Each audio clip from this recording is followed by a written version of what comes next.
Ron's Amazing Stories, the podcast where every episode takes you on a journey through captivating tales, thrilling adventures, and unforgettable moments. It's amazing. From heart-pounding mysteries to inspiring true stories, we'll bring you narratives that will spark your imagination and keep you on the edge of your seat. So sit back, relax, and get ready to explore the extraordinary. Because with Ron, every story is an amazing story. That's amazing.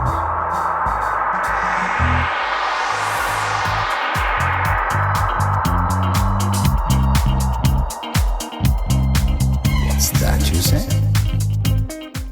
Hello and welcome to the podcast. Today we ride into the dusty frontier where good men, bad men, and one mysterious stranger all cross paths. Our feature this week comes from Lux Radio Theater, a 1955 adaptation of the classic Western Shane. It stars none other than Alan Ladd, who reprises his role from the original film. That's right.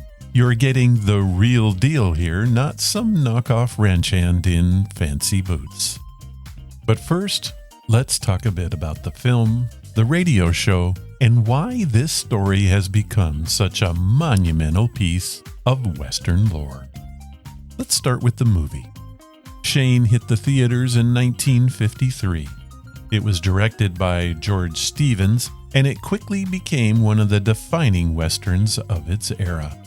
It told the story of a lone gunfighter, played by Alan Ladd, who wanders into a Wyoming valley, befriends a homesteader family, and ultimately faces down a ruthless cattle baron. The movie was more than just shootouts and saloon brawls. Shane had heart, it had grit, and it made audiences ask, what does it really mean to be a hero? It was also one of the first Westerns to take on the idea that violence, while sometimes necessary, leaves scars on both the land and on the soul. And let's not forget that Shane was a box office giant.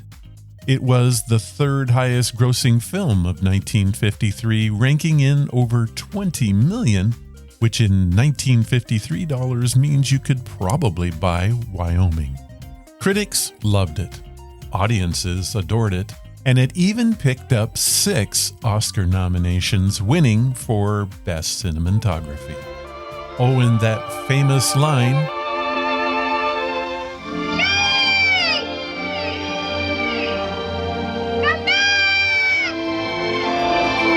this has been echoing through pulp culture ever since. If you've never seen this movie, do yourself a favor and check it out. Now, what about Lux Radio Theater? If you've been listening to Ron's Amazing Stories for a while, you know that I love this program. It ran from 1934 to 1955 and specialized in adapting popular films for the radio, often bringing in the original stars. Think of it as the Netflix of the golden age of radio, but without the skip intro button. By 1955, Lux was nearing the end of its incredible run, and one of its last big hurrahs was this adaptation of Shane.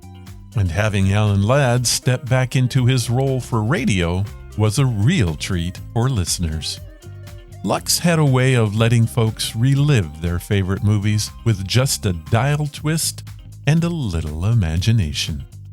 So why was Shane such a big deal? Well, the 1950s were the golden decade for Westerns. If you turned on your TV, half the shows involved cowboys. If you went to the movies, chances were good you end up watching John Wayne clean up some dusty town. In fact, Westerns were so popular by the mid-1950s, studios were churning them out faster than a gunslinger could reload. However, Shane stood out. It wasn't just about the gunfights. It was about ideals, sacrifice, and the cost of taming the frontier. It set a standard for the adult Western, paving the way for later films like High Noon and The Searchers. Without Shane, Clint Eastwood might be doing spaghetti ads in Italy rather than spaghetti westerns.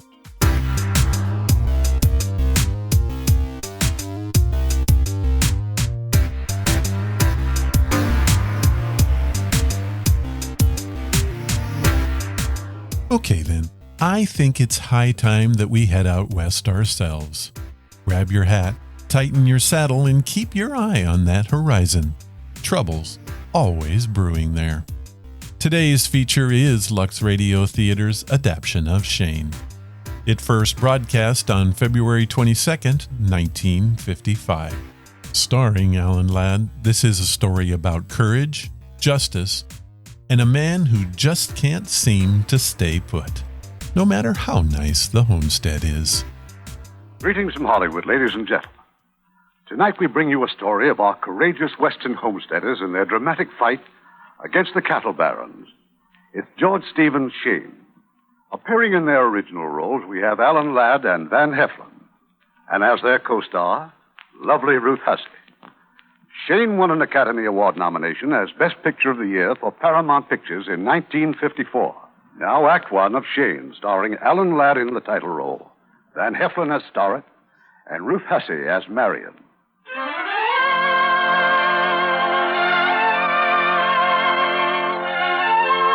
Summer and winter, the tops of the mountains were capped with snow and wreathed about with clouds. The valley below was rich in beaver, deer, elk, and bear. These brought the hunter and the trapper. The valley was rich in pasture land, and this brought the cattlemen. The pasture land was rich in loam, and this brought the homesteaders, people like Joe and Marion Starrett. That's Joe chopping wood out by the barn. And that singing you hear, that's Marion stirring the supper kettle. Bang, bang, bang! Oh, yes, and little Joey with his .22 rifle. Bang, bang! Joey, I told you not to play with that rifle. It ain't loaded, Ma. I know, but just the same. Bang, bang. Joey! Oh, all right. Pa. Yes, son. Someone's coming. Well, let him come.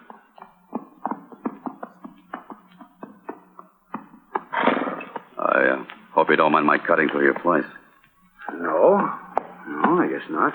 You see, I didn't expect to find any fences around here. Bang, bang.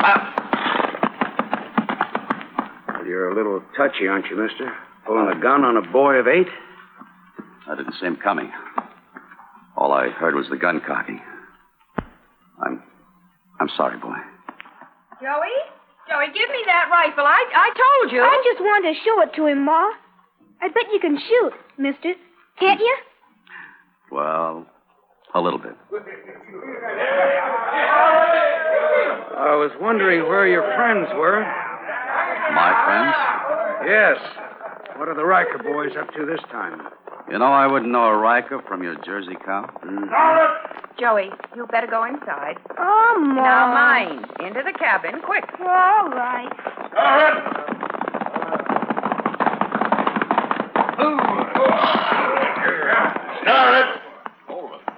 Yes? What is it now, Riker? I came to let you know I got that beef contract for the reservation. All right, now I know it. Well, maybe you don't understand me. I'm going to need all of my range. You're going to have to get off this place before the snow flies. It happens to be mine, Roof. I'm homesteading it. We don't care what you call it, Starrett. You're going to be stupid. Me and my brother can blast you and them squatters right out of here. Well, I don't frighten easy. You know and I know that the time for gun blasting a man off of his place is past. And right now you're trespassing on my claim. Now get off. Your claim? How about that, boys? Maybe you'd better do what Starrett says. Yeah? Who are you, stranger? A friend of Starrett's. Well, Starrett, you can't say I didn't warn you. All right, come on, boys.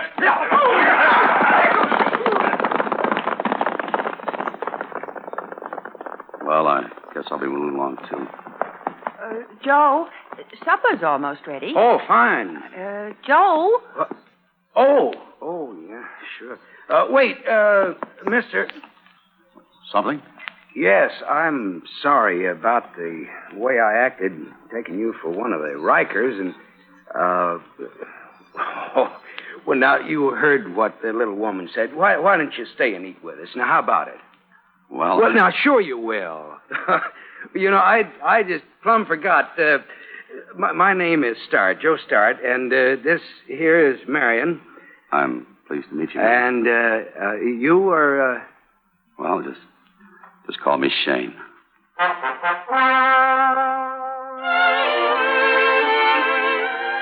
Mind if I ask where you're bound, Mr. Shane? One place, another. Someplace I've never been. Uh-huh. Well, I know one thing. The only way they're going to get me out of here is in a pine box. What do you mean, Pa? Joe, don't talk like that. No, that's the truth, Marion. We've got our roots down here. This is the first real home that we've ever had. The only thing is that there's just more work here than I can do. You know, cutting wood and plowing, seeding, and fencing. If I could just hire me a good man. You had one, Joe. Yeah. Until the Riker brothers roughed him up a bit and run him off. They knocked his teeth out, didn't they, Pa? Joey. Well, that was elegant dinner, Mrs. Starr. You'll excuse me. Pa, Mr. Shane didn't even say goodbye. Well, no, Joey. He's not gone. His gun and cartridge belt are still hanging on the wall. He wouldn't leave without him, huh? Not anybody like Mr. Shane, Joey. Joe, listen. Well, I'll be doggone. Well, I guess he really did appreciate your dinner, Marion.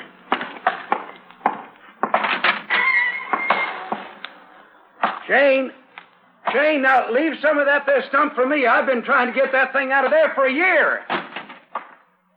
Ma, Yes, dear? Mr. Shane could sleep in the barn, couldn't he? I suppose.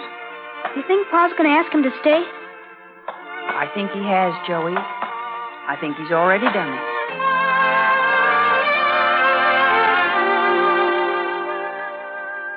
Bang, bang, bang! What are you shooting at, Joey? Rikers! Bang, bang! You getting any? No, I missed one. Oh? Mr. Shane, would you learn me to shoot? Well, you think you're old enough? Sure I am. Shane, Yeah. there's a load of fence wire waiting for me at Grafton's General Store. Do you want to go in and pick it up for me? Yeah, I'd be glad to. Pa, I'm old enough, ain't I? For what, son? To learn to shoot. Oh, yeah, I suppose. All right, Shane, I got the team all hitched up, so whenever you're ready. Well, I better get started. Oh, while you're in town, Shane, you can buy yourself some work clothes. Well, that is, if you'd like to stay on here. What can I bring you, Joey? Soda pop. I'll see what I can do. Shane. Yeah? Riker and his men hang out at Grafton, so you be careful. I don't want my trouble to be none of yours now. Yeah, I know you don't. Pa, why ain't he wearing his gun? Well, Shane's going to trade at the store, son. I'd hold it up. But his gun looks good on him, Pa. It goes with him. Maybe. Well, looks like Ernie Wright coming. Pa, could you whip Shane? Well, what for? Shane's on our side. Well, howdy, Joe. Yeah, how goes it, Ernie? No good. I'm pulling up stakes. I'm leaving this here valley. Now, Ernie, you've said that before. Yeah, but the Riker brothers hadn't busted in all over my wheat. Last night they tore down my fence, drove their steers right through my crop. Ruined everything. Oh, that's bad. Bad. Joe, I'm just wore down and out. Tired of being bullied by them fellas, called a pig farmer and a sod buster. I'm leaving. Now, don't go and throw up your tail, Ernie. Now, I'll tell you what we'll do. We'll have a meeting here tonight, right here at my place, and we'll figure out something. Yeah, just more talk. No, now, maybe not. You just be here tonight, Ernie, and spread the word around to the others. Tell them that this time we're going to stand up to those Rikers.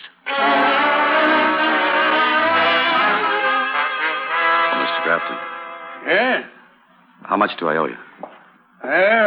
Let's see.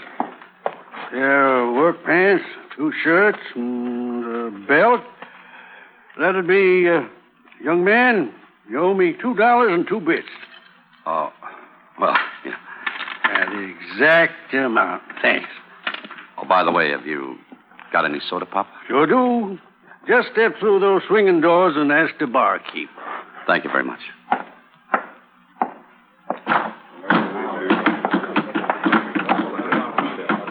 Hey, Will, you smell something bad in here all of a sudden, huh? Maybe something like pig. Oh, bartender. Yep. What do you have? You got any soda pop? Just what flavor would you like? Sodbuster, lemon, or strawberry, or lilac, huh? You speaking to me? Well, sure I am. Hey, wearing a brand new shirt, too. Did you just buy that off of Grafton? Yeah. Well. And let's us christen it with a little bourbon. Now you smell like a man. What's going on in there? Chris just fumigated his side. You take it easy, Chris. Oh, now, why, Grafton? We're just having a nice little talk about one thing or another. Hey, Sodbuster, didn't we see you out to Joe Starrett's place yesterday? Yeah, who's we? Oh, Roof and Morgan Riker, a couple of others. Sure. You're the one. I'm working for Starrett. Oh? Here's your bottle of soda pop, mister. Thank you. You're not going to drink that in here, Sodbuster. Start moving toward that door. Go on, I said. Get out.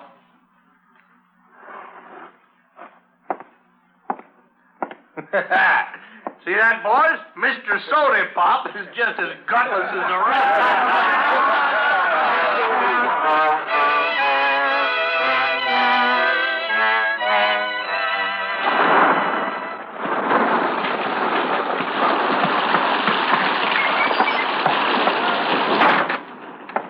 Shane, they're all waiting for you. Everybody's here. Well, I had to finish the evening chores, Joey. In the parlor? Yeah. Fine. Mr. Shane, would you take this pot of coffee along with you? Everybody needs warming up. Sure.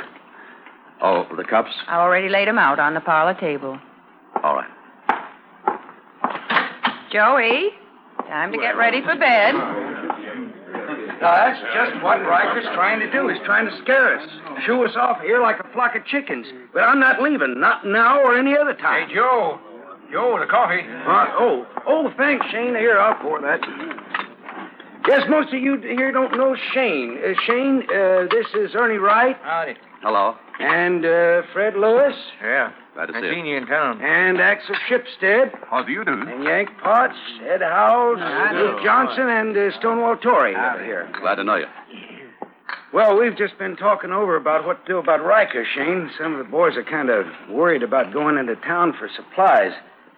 You know, they're afraid that Riker's boys may try to jump him. Not me, they won't. I'll put on my 38 and go into town any time I please. You leave your gun at home, Torrey. I got a better idea. Now, on Saturday, we'll all just get together and we'll go into town in one bunch. They won't try anything with 8 of us. How do you figure 8? There's 7 of us. Well, with Shane here... We can't count on Shane for anything. You sure proved that. Now, hold on. Now, just watch what you're saying. Ask Shane what happened between him and this Chris Calloway that works for Riker. I saw it and I heard it. What is this, Shane? He says he saw it, heard it. Let him tell it. Well, Fred? Shane let this Calloway buffalo him in Grafton Saloon. Now Calloway's going around bragging how he put the run on a sodbuster. Well, maybe he did and maybe he didn't, Fred. I told Shane to stay away from trouble. It looks like he just did what I told him to. Shane, where are you going? Well, I thought you could talk easier if I'm not around.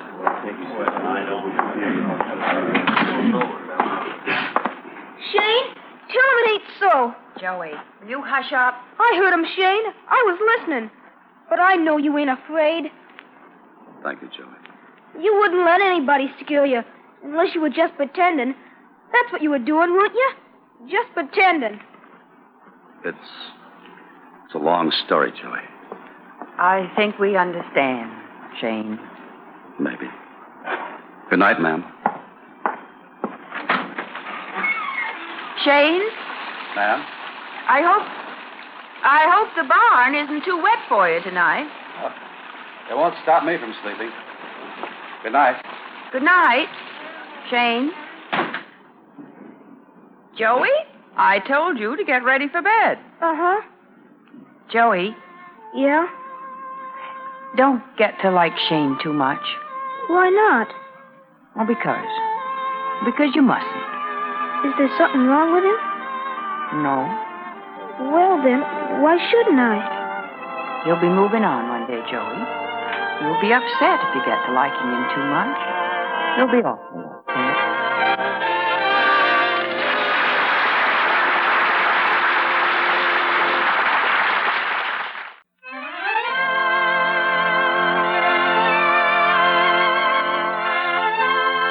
Saturday came, and with it the homesteaders' weekly shopping trip to Grafton's General Store.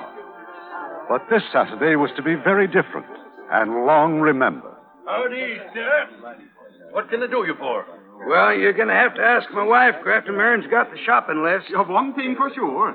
We need plenty gunpowder to make fireworks. What kind of fireworks?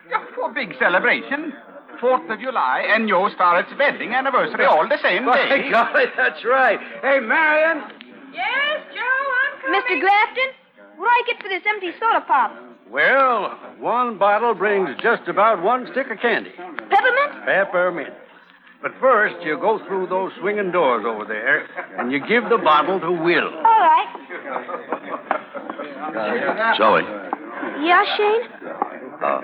I'll take that bottle in for you. Well, if you want to. Please, I want to.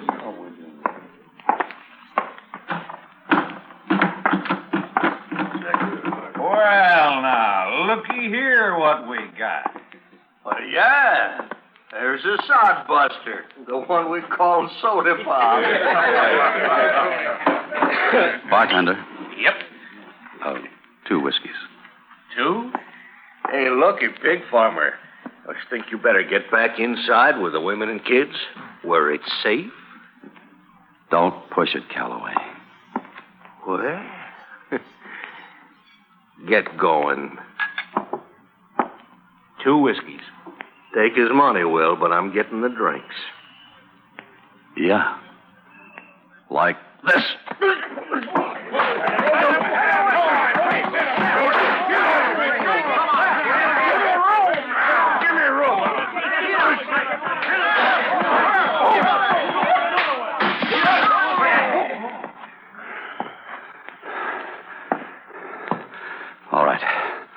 All right, anybody else?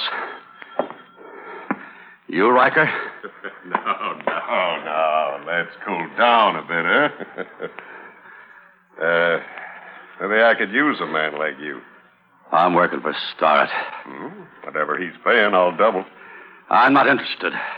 What's so good about Starrett? I like him. Uh-huh. And he's got a pretty wife. Why, you dirty, slinging old man? All right. I gave you a chance. Nobody messes up one of my boys and gets away with it. Now we're going to rough you up, Shane. We're going to ride you out of this valley. Shane! Joey, get out of here. But, Shane, there's too many. Let's go.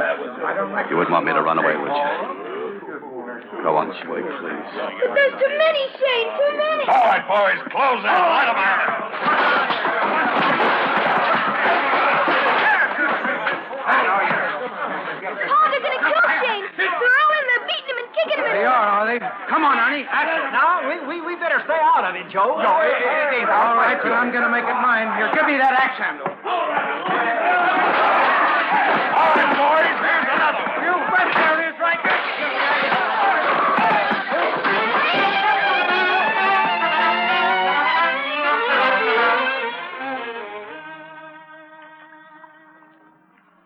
After today, I don't think those Riker brothers will give us any more trouble. No trouble at all. Maybe not. Shane, I think I ought to put some of this turpentine on that cut of yours. Whatever you say. It's going to hurt bad. Oh, Ma, you wouldn't say nothing, no matter how much it hurt. Joey, back to bed. You wouldn't say nothing, would you, Shane? Joey. Would you? Well, I don't know, Joey. You see, I just might. No, you wouldn't. Joey, did you hear me? All right. But will you come in and kiss me goodnight? Yes. Right now? All right. Shane, I'll fix that cut in just a minute. That's all right, Mrs. Start. I'll take care of it. Now, into bed.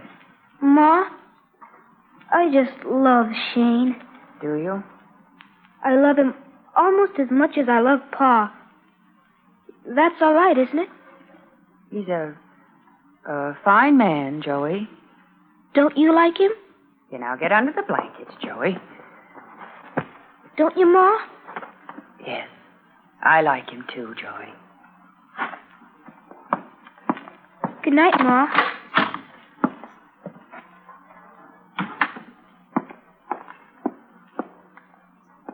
Joe, where'd Shane go? Out to the barn. He's turned in. Oh. What's the matter, honey? Hold me, Joe. Marion. No, don't say anything. Just hold me. Hold me tight.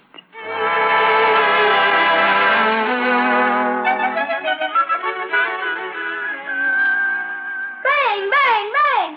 Hey, Shane, come on, you promised. Coming, Joey. Gee, you really brought your gun, huh?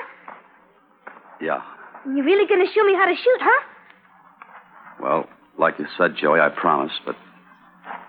Well, first of all, you see how I wear my holster? Uh-huh. It's higher than Pa wears his. Well, most men wear them either too low, and some either wear them too high. Either way, it takes too long to draw. You see, right about here is just right. Gosh, is that the way the real gunfighters do? No, not necessarily. You see, each one has a trick of his own. One likes a shoulder holster. Some like two guns. But, Joey, one's all you need. Let's see you shoot, Shane. Please, Joey. Please, Shane? Well, what do you want me to shoot at? Well, could you hit that little white rock way over there? Maybe. You want a fast draw and a hit? Uh-huh. Gosh almighty. Golly. Shane? Ma, did you see Shane? Did you see him bust that rock all to splinters? Yes, Joey. Now you run along, get ready for the 4th of July party. But, Ma, Shane's going to show me how to shoot. Good. Better do what your mother says, Joey. Oh.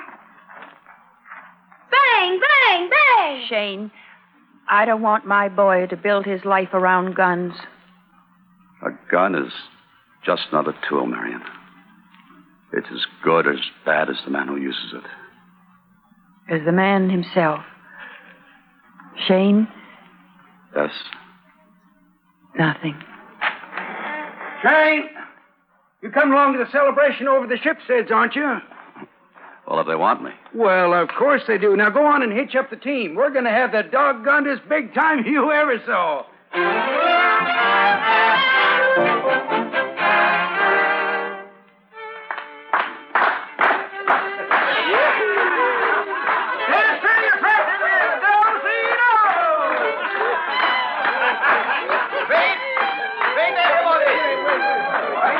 Listen to me. No speeches, Axel. This is going to be one 4th of July without no tall talking. No, it's more than 4th of July. This was the day your starlet got himself hooked. His wedding day. Ah, that's good. On our nation's Independence Day, Joe lost his own. Come on, Joe. Now you say something. Well, Well, all I can say is it's true. 10 years ago, I gave up my independence. Yeah, but no man gave it up as easy as he did. Well, that's right. And what's more, I wouldn't trade places with any man in this world. Hey, boys, who's getting thirsty? It's Stonewall Tory, and look what he's bringing. That's right, bottles and bottles of the stuff. I like the cleaned out draft. Tory. Hi, Joe. Happy anniversary to you and the missus. Tory, I thought we decided none of us was going to go into town alone. Oh, there's nothing to be afraid of. When I went into Grafton's, I walked right past Riker. Say, by the way, saw Riker talking to a new man in there, a stranger wearing a couple of guns. What's his name? What'd he look like? Oh, hello, Shane. This man, what'd he look like? Well, he's kind of lean. Packs 2 guns on his hips. Was he wearing a black hat? Yeah, come to think of it. Friend of yours? No, but there's a man named Wilson who looks like that. A gunfighter over in Cheyenne. Shane, this Wilson, would you know him if you saw him? Maybe. If it is Wilson, he's fast. Real fast on the draw. You seem to know an awful lot about this kind of business, Shane. Well, maybe we ought to be glad he does. At least we know what's going on. Just what is going on, Joe? I thought we were celebrating our anniversary. Oh. 4th of July. Well, sure we are, honey. Well, come on, everybody. Now, this is a party. Let's keep it going. Mr. Shane. Mr. Shane? Yes?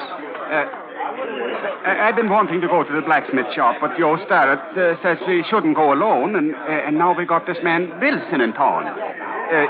You think maybe you could sometime go to the blacksmith with me? Well, I might. I'll go with you, Axel, any time you want. I'm not afraid of bullies and cowards. I'll tell them so. The best thing to do is tell him nothing. I'll tell them. You see if I don't. Just see if I don't.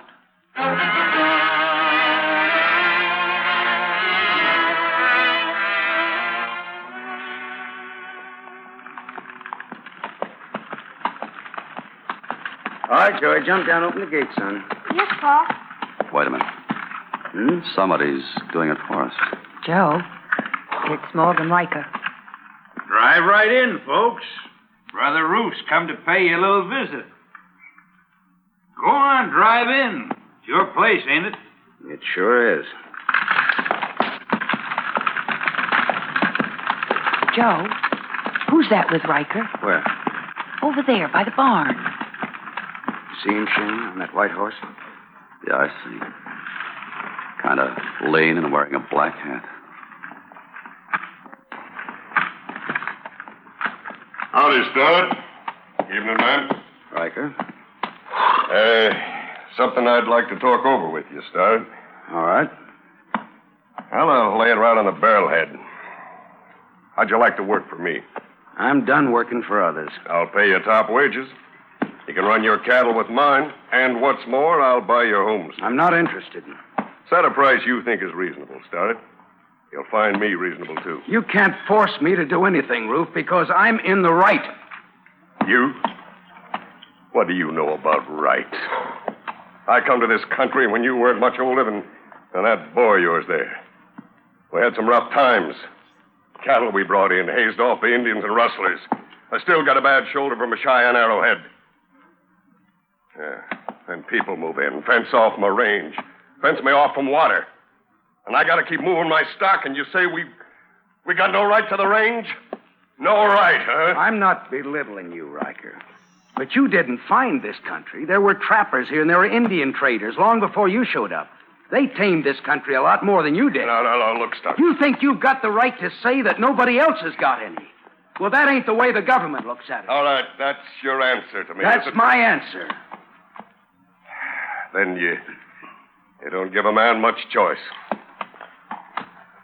All right, Wilson, let's go.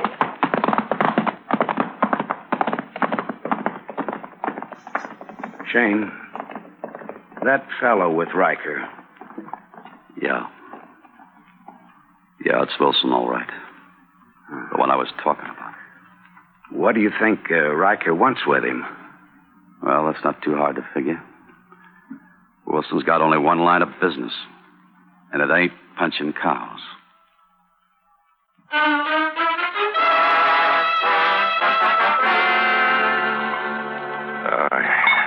I like Starrett. But I tell you, I'll kill him if I have to. You mean I'll kill him if you have to? That's just what he means, eh, Roof? I can't have any run-in with the law. Grafton's watching us, you know. Well, looky there. Looky there. Who is it? Come here. You too, Roof.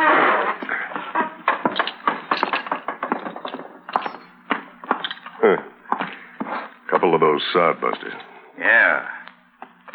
Shipstead and Stonewall Torrey. Maybe I ought to take care of him. No. No, this isn't the time. I'm not ready yet. How long you going to keep on waiting, Roof? Let me get him. When word gets around, the rest of the pack will stampede out of here. I don't know. It'll be easy. Well, it's got to look right, Wilson. It will. How about it? All right.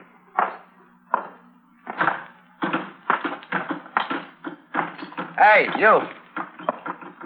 You talking to me? Huh? Come here. No, Tory. Don't. You go on to the blacksmith, Axel, and I'll be along. No, Tory. No, please. I hear they call you Stonewall.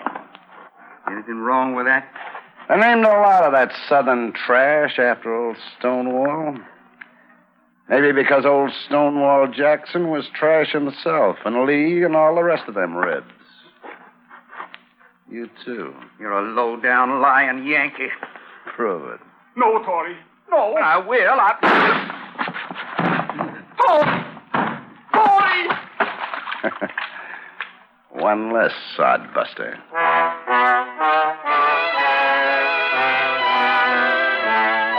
Axel, now wait a minute. Not so fast. The new man shot him. That Wilson. I'll be across the street and see it. But you didn't hear what they're arguing about. No, I hear only the anger in the words. Then Tory reached for his gun. But the new man is quick. Terrible quick. One shot. Tory is dead. One shot. Poor man. And poor Mrs. Tory and the children. Marion, you get ready. I'll take you over to stay with her. Yo, I already tell her, yo. I see Ernie Wright and Johnson on my way over. I tell them, too. And they scared. They say they leave the valley right now. Maybe they won't have to.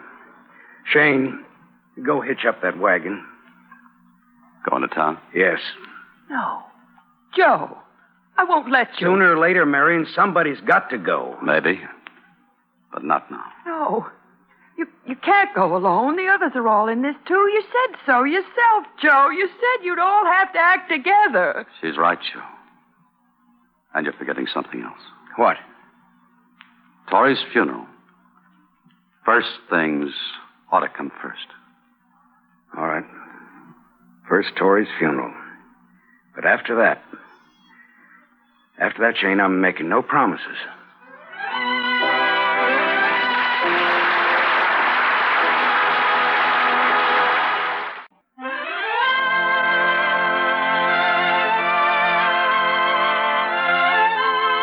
On a lonely, windswept hilltop, a dozen men and women pay their last respects to Stonewall Torrey. Forgive us our trespasses, as we forgive those who trespass against us.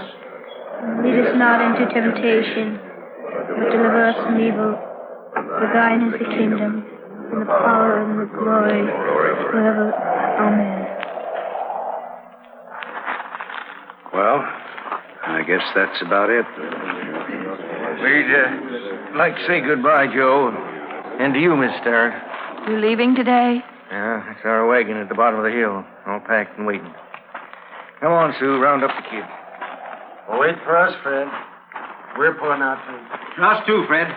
Just give us time to load the buckboard. Hold on, everybody. Let's not be in such a hurry. All Riker wants to do is to stampede us. Joe, the last time you argued us into staying Tory was a lie. Yes. What do you want us to stay for? More of this? You know what he wants you to stay for. You gotta agree with him, Shane. You work for Starrett. It isn't that. He's asking you to stay because this valley is your home. It's a place for all of you to grow up and be happy. That is, if you've got nerve enough not to give it up. Now, that's right. Who's Roof Riker to run us out? The good Lord didn't make this valley for just one man like him. Look. Look there. Fire! A cabin on fire! Sure, that's brand new. It's this place. Riker set it on fire, I'll bet you. Sure. Riker done it. Riker lit it. I built that cabin with my own hands. Riker don't have no right to do that. Fred, maybe he wouldn't if you hadn't packed up and left it. We're sort of part of me. Well, it could still be. We can build it again. That's right, Fred. Now, if we just stick together, we can put your cabin right back up. Can't we, Marion? Yes, and Fred, I'll help Sue make new curtains, new rugs, new everything for the whole place. You do that for us? No, not just for you, Fred, for all of us. Joe, that's it. This is for everyone who loves this. Now, how about it, everybody? Who's for staying? Well, I will. Same here. All of us. Everybody's staying.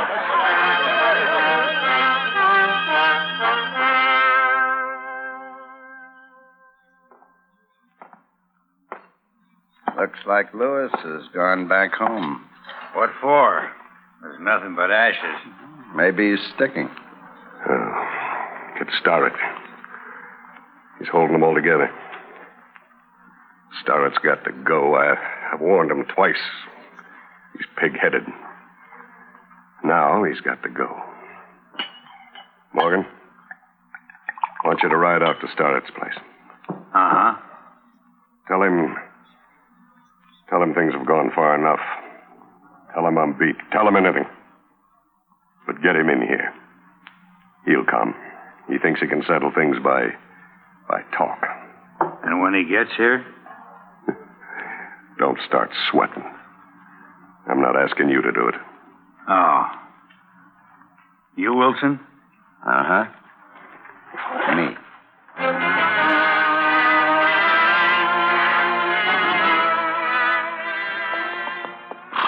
No need for the shotgun start.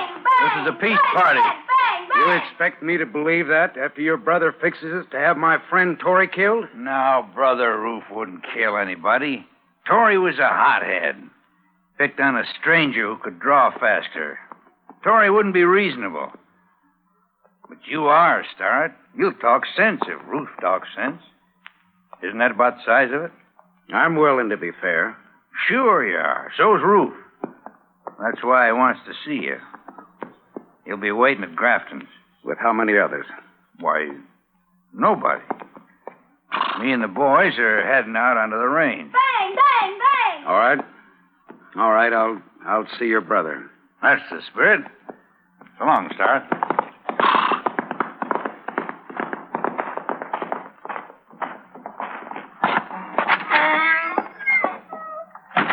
Shane. Want me to hitch up the team? Yes. Joe, you can't do it. The Rikers want to trick you. What were you doing, listening, Mary? Yes. Joe, it's some kind of a trap. Well, maybe not. Maybe Torrey's death has brought Riker to his senses. Made him see that we all got to live together peaceably. You don't really believe that. Well, I'd like to. Besides, when I talk to Riker this time, I'm going to have something to back me up. Shane, tell him he's wrong. Make him listen. It's not my place, Marion. Joe's got to do what he thinks is right. Yeah, I'm doing it. Shane, don't forget the team, please. Yeah, right away. Just pride, that's all. A silly kind of pride. Joey, please stop it. Joe, don't I mean anything to you? Doesn't Joey? Marion. Honey, it's because you mean so much to me that I've got to go. Do you think I could go on living with you and you thinking that I'd showed yellow? And Joey, well, how do you think I'd ever explain this to him? Oh, Joe. Honey, I've been thinking a lot, and, well, I know I'm kind of slow sometimes. But, Marion, I see things.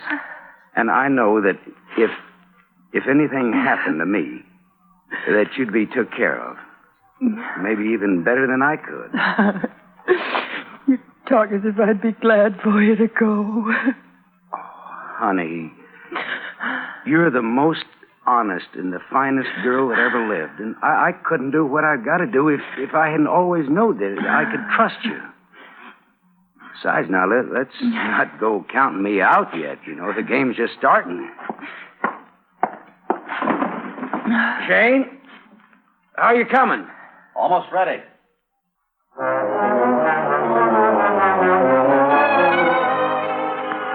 Staples. Now let's get this finished. Shane? Who is it? Calloway. Chris Calloway. Stay where you are. No, hold it, Shane. Hold it. I got something to tell you. I'm not interested. Shane. Starrett, he's up against a stacked deck. You mean this meeting with Riker? Yeah. Wilson's going to be there. Bang, bang, bang! Why are you telling me? Well, I'm not holding a grudge against you, Shane. That day in Grafton's, that was a fair fight. But not what Riker's planning now. Bluffing, scrapping, that's one thing. Gunfighting's something else. I'm not hanging around for it. Quitting Riker? Quitting. Well, now you know, anyway. So long, Shane. Chris. Yeah? Thanks. Sure. Be seeing you.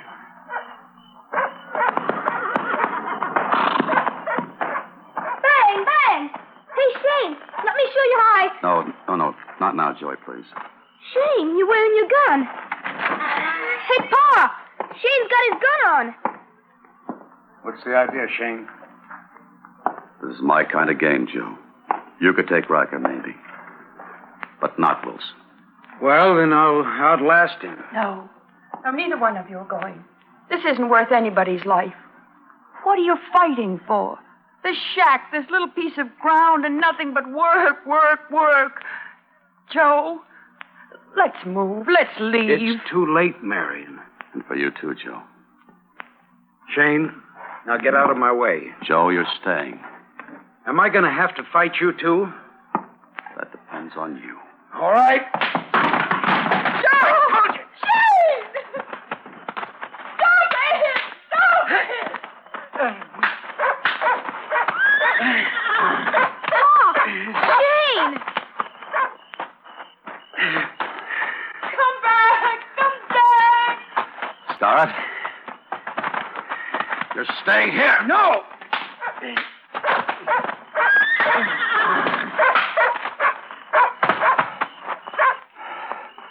Shane, you hit Pa with your gun.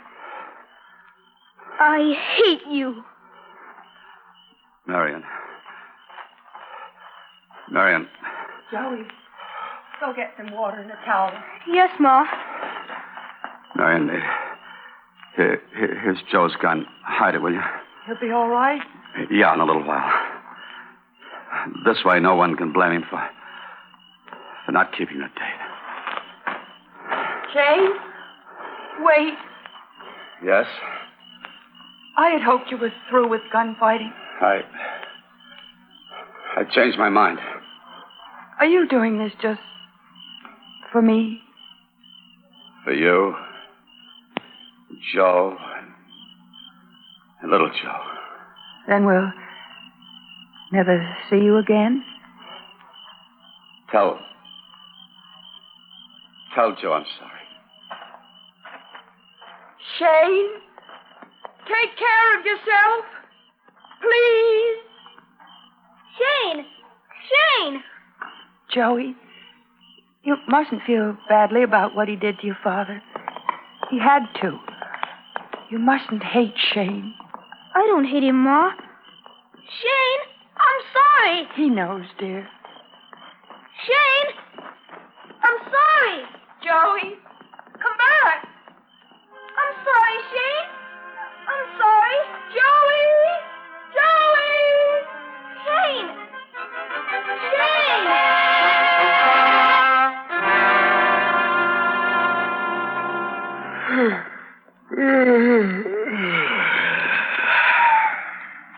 Somebody's coming. Start? Sure. Didn't I tell you he took the bait? Oh, all right. Morgan, you get up at the top of those stairs. Cover us with the shotgun. Right. Wilson, where do you want to be? Right here by the bar. Mm-hmm.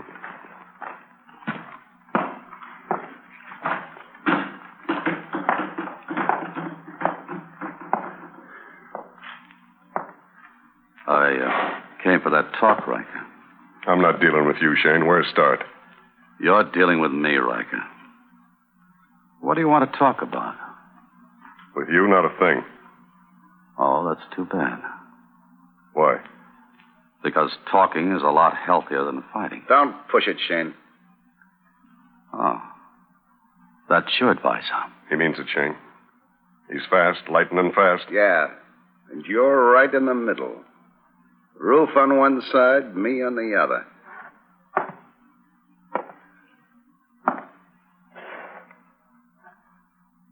So you're Jack Wilson. Heard about me, huh? Mm-hmm. I've heard. What have you heard? I've heard that you're a low-down Yankee liar. Prove it.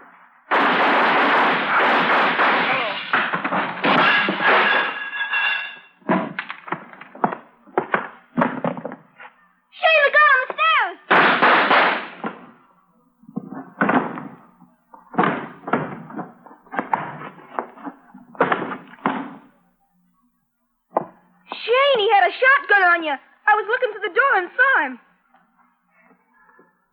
How did you get here, Joey? Followed you. Ran all the way. I wanted you to know I don't hate you. And I'm sorry. There's no need to be, son. Come on, let's get out of here. Shane, your arm, it's bloody. It's all right, Joey. As soon as we get back, Ma'll fix it up good. I'm not going back, Joey. Why, Shane? Because a man, well, he has to be what he is, Joey. You can't break the mold. I tried it, and it just didn't work for me. But we want you, Shane. Joey, there's no living with a killing. There's no going back. Now, you run on home to your mother and tell her. Tell her everything's all right. There aren't any more guns in the valley. Shane. Please, Joey. Go home and grow up strong and straight like your father. Shane. Pa's got things for you to do. Goodbye, little Joe. Shane! Mother wants you, too. He does. I know he does. Shane! Shane! Come back! Shane! Shane! Shane, I want you, too. Shane!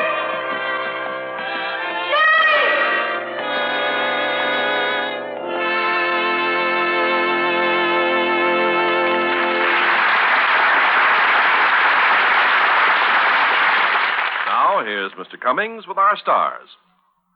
And here they are coming forward for a curtain call.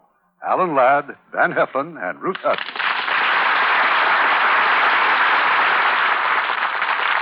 I hope you gentlemen won't mind if I take a moment to congratulate Ruth Hussey on her nomination by the Television Academy of Arts and Sciences as Best Actress in a single performance for her portrayal in Craig's Wife last season. We don't mind at all. In fact, we thought she was just great. Yes, indeed. Well, I can see you really are two gallant gentlemen of the Old West. Thank you for the congratulations. Now, about next week's play, Irving. It's another of our 20 greats. And we're going to have one of the most popular romantic teams ever to appear, Phyllis Thaxter and Cary Grant, in that delightful comedy, The Bishop's Wife, one of Samuel Goldwyn's most charming pictures. Oh, I just loved it, Irving. Good night. Good night. Good night, and thanks for a wonderful...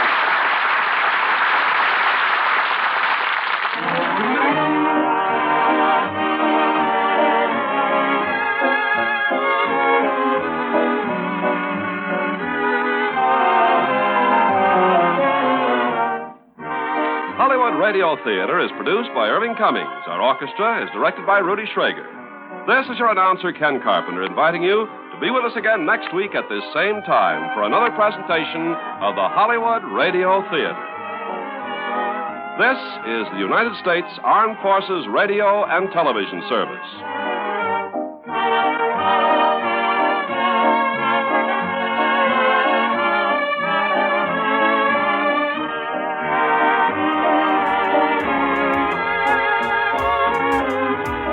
That, my friends, was Shane, brought to you by Lux Radio Theater.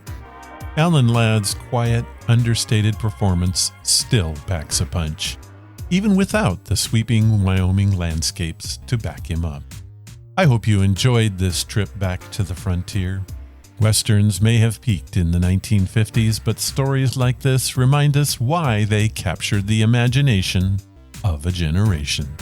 And that's why they still hold up today. Well, that's it for this episode of Ron's Amazing Stories. I'll be back next time with more tales from the past, brought to life through the magic of radio. Until then, keep your powder dry, your boots dusty, and remember, sometimes the quietest heroes leave the loudest echoes.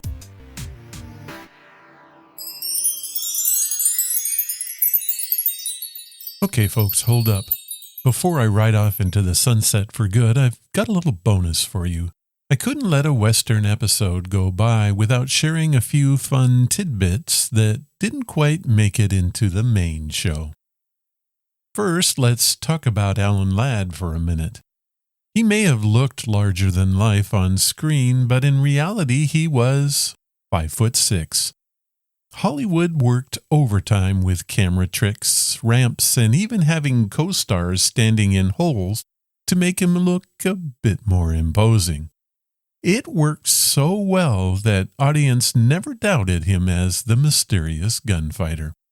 Just goes to show, sometimes the toughest cowboy isn't measured in height, but in presence. Here's something else. As I mentioned, Shane was such a smash hit in 1953 that it pulled in over $20 million at the box office. Adjusted for today, that's more than $200 million. That's superhero territory, folks. Only instead of capes and laser beams, it was dusty boots and a six-shooter. One last thought.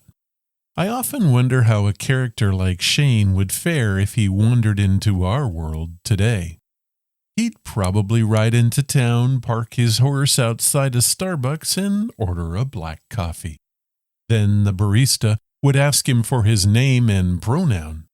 Shane, well, he would just stare at them in silence until they nervously walked away.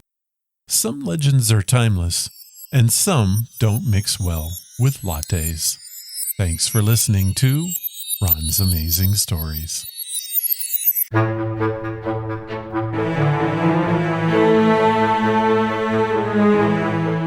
That was episode number 705, and it was brought to you by Audible.